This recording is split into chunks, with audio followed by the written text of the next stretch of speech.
since you're an author of horror novels, you probably expect this question, but what's been your most frightening personal experience ever? Yeah, I see. I don't like that question. There's no way anything frightening can happen to you when you're in the house all the time. You know, and you don't go out, and they don't let me out of here.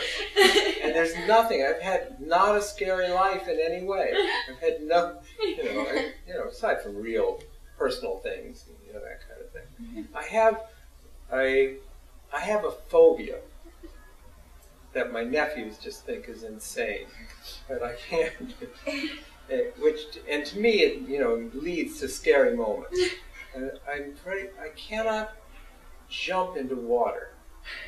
I have to step into a swimming pool. Really? Yeah, I can't jump in. I've never been able to dive into anything. I've never been able to do water slides. It's like bathtubs. Are you okay with that? I'm pretty good with that, but it's a real phobia.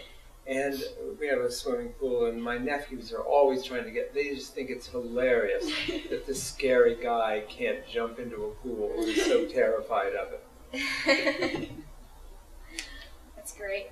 So, we were talking before about when you were little, you used to listen to the scary radio shows, and you'd read Ray Bradbury. It was great. So why do you think that people like to be scared? Do you think that there's a reason? I think everyone likes a good scare, and I think everyone likes to be able to have these creepy adventures and face these monsters and face their fears when they know that they're safe at the same time. Yeah. And when kids read my books, they're going out and they're reading this horrible stuff, but they know they're safe in their own room. And they're sort of facing a lot of their real fears in these books, and knowing that it's okay, and it's all going to turn out okay, and they're not in any real danger. When you have a little kid that will write to you and say, "You gave me nightmares," how do you respond to something like that? that? You hate that? No, you don't want to give them nightmares.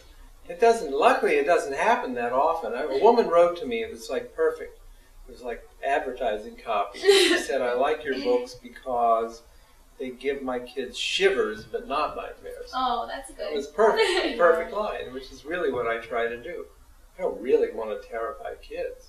Have you ever written something like really, like in your mind, like have you ever thought of an idea that's like really scary, and then had to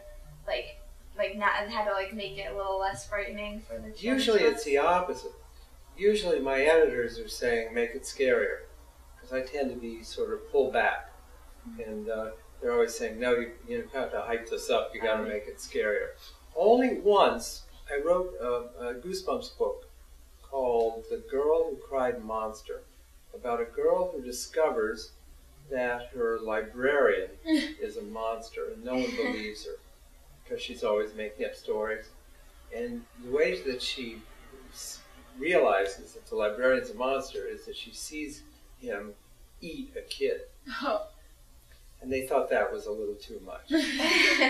So, eating kids probably not a good idea. It's all right, Fear Street. Yeah. Kill off So the I actually changed it. It was better. I gave him a big tray of snails on his desk. And every once in a while he reaches over and he chews up a snail. That's right. Which is crunchier. Crunchier than a kid.